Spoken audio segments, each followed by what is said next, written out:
পাঞ্জাবী আৰু টুপি নাইকিয়া হ'ল, বাকী আছে দাড়ি। এইটো লাহে লাহে নাইকিয়া হৈ যাব, অপেক্ষা মাতো সময়ৰ। ভাইৰেল হোৱাৰ কাৰণে মানুহে কি কি কৰিব পাৰে।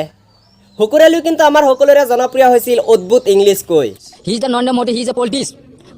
No COVID-19 of India. He is the non-politics. I am the politics 2020 out will election. কিন্তু বৰ্তমান হুকুৰ আলী কিন্তু ইংলিছ কোৱাত নাই।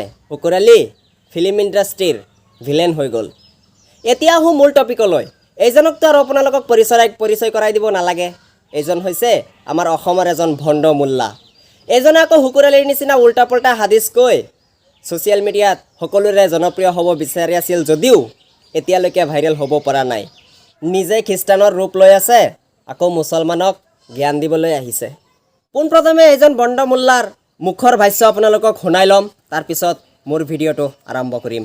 একাংশ মোল্লাই আমাৰ মুছলমান সমাজত প্ৰচাৰ কৰি আছে যে মা দেউতাৰ ভৰিত চুমা দিলে বোলে পাপ হৈ যায়, তেওঁলোকৰ ভৰি চুই পেলাই আশীৰ্বাদ ল'লে, তেওঁলোকক সেৱা জনালে বোলে সেয়া পাপ হয়।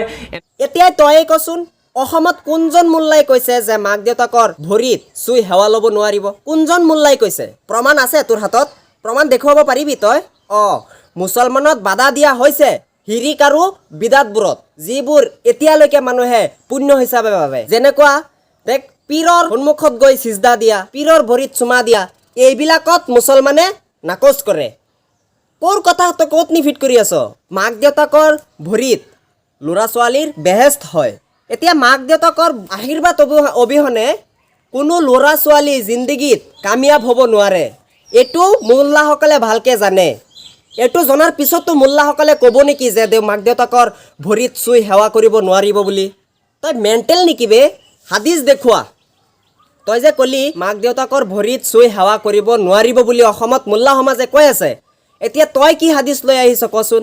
ফাজালনা নাতাবাদাৰ মিন ৰাৱাহিলিনা ফানুকাব্বিল ইয়াদান নবী সাল্লাল্লাহু তাআলা আলাইহি ওয়াসাল্লাম ওয়া ৰিজলাহু, যে আমাৰ নবী প্ৰফেট মুহাম্মদ সাল্লাল্লাহু তাআলা আলাইহি ওয়াসাল্লামৰ ভৰিত চুমা খাইছে তেওঁৰ বন্ধুসকলে। ভাই, তই হাদিছ পঢ়ি আছ নে চলন্ত ট্ৰেইনৰ পিছে দৌৰি আছ? ধৰিবই নোৱাৰিলোঁ। আৰু তই হাদিছটো যে পঢ়িছ, এই হাদিছত এনেকুৱা লিখা আছে যে এজন চাহাবাই আহি হুজুৰ সাল্লাল্লাহু আলাইহি ওয়াসাল্লামৰ ভৰিত চুমা দিছিলে, ভৰিত চুমা খাই হুজুৰৰ পৰা আশীৰ্বাদ লৈছিলে। সেই বুলি হুজুৰ সাল্লাল্লাহু আলাইহি ওয়াসাল্লামৰ লগত সকলোৰে তুলনা দিব নোৱাৰি নহয়। সেইজন কি আছিলে তই জাননে? সেইজন আল্লাহৰ হাবিব, আল্লাহৰ প্যাৰা বন্ধু আছিলে, জাননে তই? আৰু সেইজনৰ লগত আমি আম মানুহে, যিবোৰ মানুহে একোৱেই নাজানো, কিন্তু যিজনৰ ওপৰত আল্লাহ তাআলাই কোৰাণ নাজিল কৰিছে, সেইজন হৈছে আল্লাহৰ বন্ধু। সেই বন্ধুৰ লগত আমি জেনেৰেল মানুহে তুলনা কৰা যাব নেকি? তই কচোন। সেইজনৰ সৈতে আমি তুলনা কৰিব নোৱাৰি নহয়। তই এইটো কথা ভালকৈ জাননে? মুস্তাফা কামাল আজাহাৰী উপদেশতকৈ আৰ্হি ভাল, গতিকে উপদেশ দিয়া বন্ধ কৰ। তই যিটো কৈছ সেইটো আমি মানি ল'ম। অসমত কোনজন মোল্লাই কৈছে যে মাক দেউতাকৰ ভৰিত চুই সেৱা কৰিব নোৱাৰিব, সেইজন মোল্লাক লৈ তই ভিডিঅ' বনা, তাৰপিছত আমি মানি ল'ম। তাৰপিছত প্ৰমাণ দেখুওৱা ভাই। আজিকালি প্ৰমাণৰ অবিহনে দুনিয়া নচলে, প্ৰমাণৰ অবিহনে একোৱেই নচলে আজিকালি। তই প্ৰমাণ দেখুওৱা, প্ৰমাণ দেখুৱাই পিনে তাৰ পিছত কবি যে অসমৰ মোল্লা বেয়া বুলি। ফটো লৈ আপোনালোক মন কৰক, সি মুছলমানৰ ইমান যদি ভাল জানে, তেতিয়াহ'লে আমি জানো মুছলমান সমাজত পাৱাৰ কণ্ঠা যিটো আছে, সেই কণ্ঠাৰ ওপৰত কাপোৰ পিন্ধিব লাগে।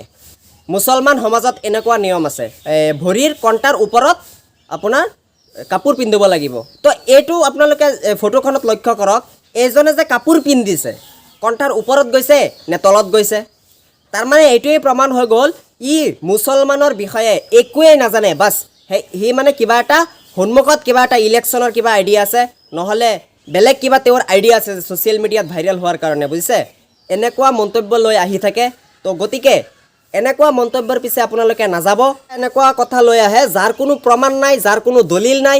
সি মোল্লা সমাজে এইটো চাওক, আজি কৈছে মোল্লা সমাজে মাক দেউতাকৰ ভৰিত চুই সেৱা কৰিব নোৱাৰিব, এনেকুৱা বোলে মোল্লা সমাজে কৈছে।